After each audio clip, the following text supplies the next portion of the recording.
My dad lifted his glass like he was about to bless the room. But instead he said, "Some kids make you proud. Others just take up space." The table burst into laughter. My brother smirked. My mother looked down. And me? I just smiled back at the man who'd spent my whole life pretending I was invisible and said, "Good thing I just got my own place. 3,000 M away." The room went silent, forks frozen midair. They thought that was the moment everything changed. They had no idea what I had already discovered or what I was about to expose. I grew up in a house where pride had a shape, a sound, a chosen direction, and it was never pointed at me. From the outside, our place in Indianapolis looked like any other quiet suburban home. Neighbors waved from driveways, kids biked along the street, and every fall, the maple trees lit up the block like a postcard. Inside, though, everything revolved around my father's definition of worth, and that definition began and ended with my brother Mason. He was the golden child long before either of us understood what that meant. His football trophies lined the hallway like a glowing shrine polished every Sunday. My certificates, they lived in drawers stacked under old manuals. Dad used to clap Mason on the back so hard the sound filled the house. When I came home with a science award, he'd say, "That's nice, Nora. Don't make your brother feel bad." A lifetime of small cuts delivered with a smile. Mom wasn't cruel, just scared of conflict. She'd fold napkins when Dad raised his voice to pots that didn't need stirring, whisper, "Just let it go, sweetheart." Her silence hurt more than anything he said because it taught me early that my feelings took up too much space. The basement became my refuge. It smelled like metal and dust and safety, while upstairs echoed with ESPN highlights and Mason's victories. Downstairs belonged to me. I fixed broken radios, rebuilt cheap keyboards, soldered wires until my fingertips tingled. Machines didn't care about favorites. They only cared if you listened. Grandma Eleanor was the only one who ever listened to me that way. She'd visit on Saturdays with warm pastries and warmer eyes, asking about whatever project cluttered my workbench. "You see the world differently, Nora," she'd say. "Don't let anyone tell you that's wrong." She said it softly, like she knew my house wasn't a place where softness lasted long. By the time I turned 18, I had perfected the art of being quiet and useful, Dad's preferred combination. When I was accepted to a top engineering program across the country, he barely looked up from the newspaper. "That far?" he muttered.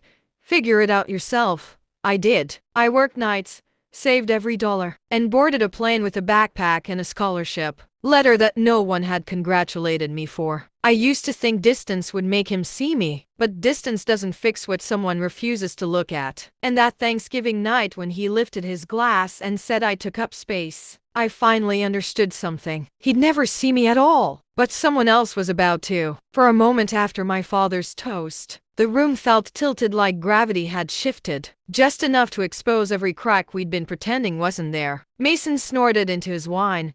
His kids whispered, not understanding the words, but recognizing the joke. My mother's eyes stayed glued to her plate, her fork tracing the same line over and over. It was the kind of silence that doesn't protect anyone. It only tells you exactly where you stand. I should have cried.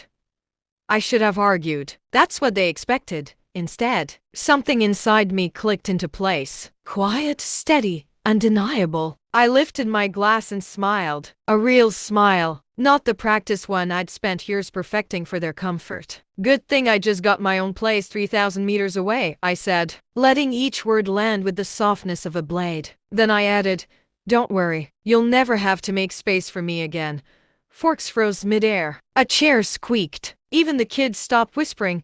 My father's jaw tightened, not because he felt guilty, but because for the first time in his life, I had stepped outside the script he'd written for me. Mason blinked, confused, like he couldn't decide whether to laugh or defend the hierarchy that had always benefited him. I set my napkin down, pushed my chair back, and stood. "Thanks for dinner," I said, calm, controlled. My mother whispered my name, barely audible, as if calling me too loudly would draw fire toward herself. But I wasn't walking away to make a scene. I was walking away because I finally saw the truth of that table. Who sat, where, who mattered, and who never would. Outside, the air was cold enough to sting. The Hale house looked exactly the same as it had my entire childhood. But suddenly it felt smaller, almost fragile. I could still hear their muffled voices inside. First confusion, then annoyance, then dismissal. The usual pattern. They'd tell themselves I was dramatic, ungrateful, sensitive. But none of them followed me out the door. As I drove through the empty streets of Indianapolis, memories unfurled one after another. Mason blowing out candles on a cake that spelled to our star while my own birthday passed with a plain supermarket dessert. Dad pacing the sidelines of every game, but forgetting the date of my robotics competition. Mom smoothing tension instead of standing up for me. The pattern had always been there. I had simply stopped pretending it might change. By the time I reached a hotel where I was staying, something inside me had shifted from hurt to clarity. Leaving that table wasn't the ending. It was the beginning of a boundary they never expected me to draw. I pulled out my phone and opened a message thread I hadn't touched in months. The one with my grandmother. I typed, "I'm in town. Can I see you tomorrow?" Her reply came within minutes, warm and immediate. "Of course, sweetheart." For the first time that night, I let myself breathe. As I lay in the dark, replaying Dad's words take up space, I felt something surprising rise in my chest. Not anger, not sorrow, resolve. They wanted to believe I was nothing but empty space. They were about to learn exactly what I could build with it. I met my grandmother the next morning at a small diner. She loved the kind with chipped mugs and the smell of fresh biscuits drifting through the air. She waved the moment I stepped in, her silver hair catching the light like something gentle in a world that rarely was. When I slid into the booth, she didn't ask what happened. She just reached across the table, took my hand and said, "You look tired, Nora. Not in your face, in your spirit." I swallowed hard. She'd always seen through me with painful accuracy. We talked for hours about my work, about Seattle, about the apartment I'd finally made into a home. She asked for pictures, and when she saw the long walnut dining table I'd chosen, she smiled softly. "Equal seats," she said. "Good girl." Only then did she ask, "So, what did he say this time?" I repeated Dad's toast. Her eyes closed, and for a long moment, she didn't speak. When she finally did, her voice shook. "You deserved better than that since the day you were born." Hearing that from her, it hit deeper than the insult itself. After breakfast, we drove back to her house. She moved slowly now, leaning on the rail, but her spirit hadn't dimmed at all. Inside, the air smelled of lavender and old books. Photographs lined the walls. Weddings, birthdays, holidays, and almost none of them included me. Not because she didn't love me, but because no one had bothered to bring a camera to the moments I existed in. She sat beside me on the sofa and said quietly, "Your father has always confused control with love. He built a world where only one child was allowed to shine, and Mason, well,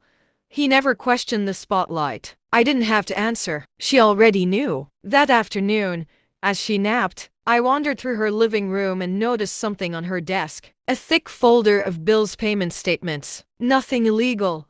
Nothing alarming. Just the quiet evidence of someone aging. Someone managing too much alone. I realized how many decisions Dad had taken from her over the years. How many choices she'd quietly surrendered to keep peace. And I knew with a certainty, I couldn't explain that I wasn't going to leave her the way he had left me. When I returned to Seattle the next week, the city's gray mist wrapped around me like an exhale. My apartment felt different. Not just a refuge, but a declaration. I hung new curtains, rearranged furniture, bought fresh flowers. I built a life one small intentional detail at a time. At work, opportunities grew. I was trusted with projects that required precision and long nights. And I delivered. I didn't brag about it. I didn't send updates home hoping for a reaction that would never come. I simply let the work speak on my behalf. Seattle wasn't a place I escaped to. It was a place I built myself into.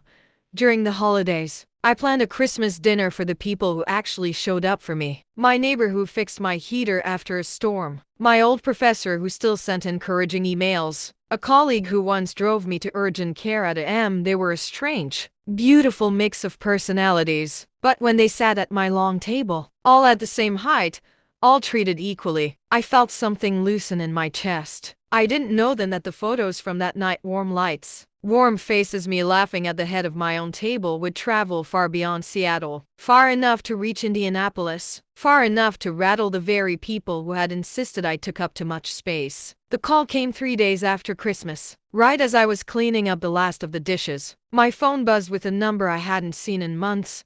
For a second, I considered letting it ring out, but something instinct maybe told me to answer. My father didn't even say hello. So he snapped, "The whole town's talking about you." I leaned against the counter, towel in hand, about me. "Those pictures," he hissed, "your little Christmas gathering. People are saying you've replaced your real family. Your cousin posted some sentimental nonsense about how Nora finally built her own table. Do you have any idea how that makes us look?" There it was.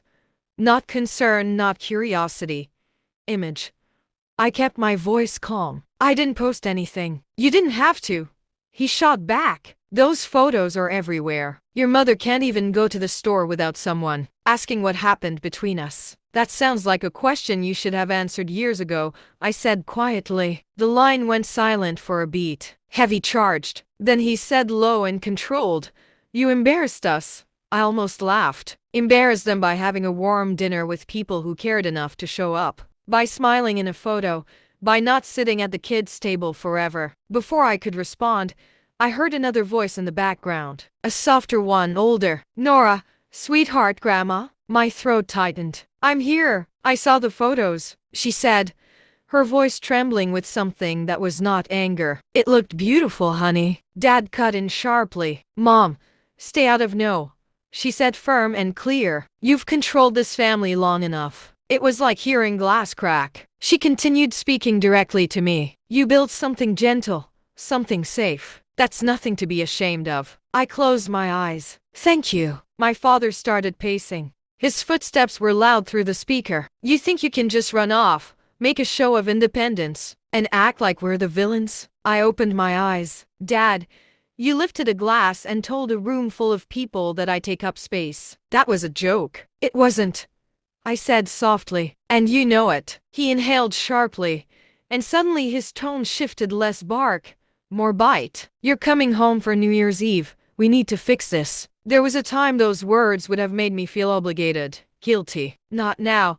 I'm not coming back to that house unless we sit at the same table. Equal seats, no head of the table, no hierarchy. If you want a conversation, that's the condition. Another long silence. Then he said, "Fine." I didn't expect that. The next day, my parents arrived in Seattle. The knock on my door felt like a pulse, steady foreboding. I opened it to see the two people who had shaped my childhood in every painful way. My mother avoiding eye contact. My father trying to hide the way his gaze flicked around my apartment, searching for something to criticize. "Nice place," he said, as if the words tasted strange. I didn't give him time to twist the moment. "Dinner's ready." The long walnut table stretched across the room, lit by soft lamps and the glow of the city beyond the windows. 3 chairs, all identical, no head seat. My father noticed. He said nothing. We sat. My mother complimented the meal, her voice thin. My father ate in silence, his jaw moving like he was grinding more than food. He glanced at the photos on the wall. Me with colleagues, friends, neighbors, but none with him. I didn't apologize for that. Halfway through dinner, he finally spoke. "So, you're doing well." I set my fork down.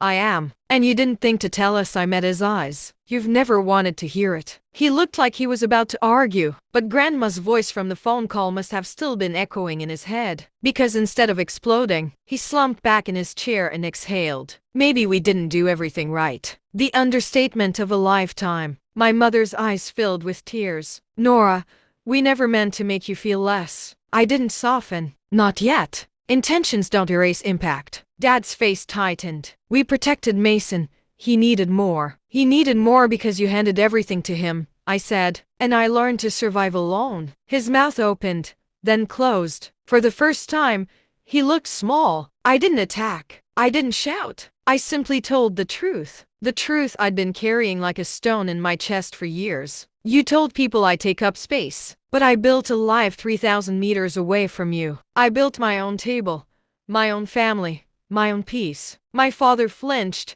not dramatically, just a slight twitch in the jaw, a break in armor. Then he whispered something I never expected to hear. I didn't know how to love you the way you needed. My mother reached across the table, hesitant, trembling. Can we try? Even if it's slow? I leaned back, the city lights behind them flickering like a heartbeat. I'm not coming home, I said, but you're welcome to visit if you sit as equals. If you show up the way you didn't before. My father nodded once, stiff, but sincere. Well, try. It wasn't forgiveness. It wasn't a perfect ending, but it was the first crack in a wall I'd spent my entire life standing outside of. When they left, the door clicked shut behind them with a softness that didn't sting. This time I walked to the balcony, letting the cold air rush over my skin, and realized something. I hadn't just stood up for myself at that Thanksgiving table. I had rewritten the rules, and for the first time, my father had followed them. When New Year's morning broke over Seattle, the city felt washed clean, like someone had turned the volume down on the world. My apartment was quiet again. No tense footsteps, no forced small talk, no unsaid accusations hanging in the air. Just stillness, a kind I'd never been allowed to have in that old Indianapolis house. My parents' visit hadn't solved everything. It hadn't erased the years I spent shrinking myself to fit the space they offered. But something had shifted, subtle, almost fragile. A beginning, not a fix. Later that week, my grandmother called. Her voice was warm, relieved. He told me what happened. She said he didn't yell. He didn't blame. He listened. I leaned against the window, watching fog move over the rooftops. I don't know what comes next. You don't have to, she said. You just have to keep choosing yourself. Choosing myself looked like small things. Cooking dinner at my own pace, inviting friends over, walking through the city without feeling like I owed my existence to anyone. I found a quiet joy in rebuilding intentionally, slowly, without apology. At work, someone congratulated me on a project I'd led, and I let the compliment land without brushing it off. I realized how many years I'd rehearsed humility just to avoid being resented at home. I wasn't running anymore. I wasn't hiding in a basement waiting for permission to shine. One evening, as I set a single plate on my long table, I paused. That table had started as a symbol, a rebellion, a boundary. Now it was something gentler, a promise that whatever my family chose to do or not do, I'd built a place where I belonged, where I took up space fully, finally, and without fear. New Year's night settled over the bay like a soft curtain, and for the first time in years, I felt completely steady. Not because my family had changed, but because I finally had. I stepped onto the balcony, the cold air brushing my face, and whispered the truth I'd fought so hard to learn. Some kids make their parents proud, others make themselves free. If you've ever had to rebuild your own table, tell me in the comments. And if this story stayed with you, subscribe. There's more coming and you won't want to miss the next chapter.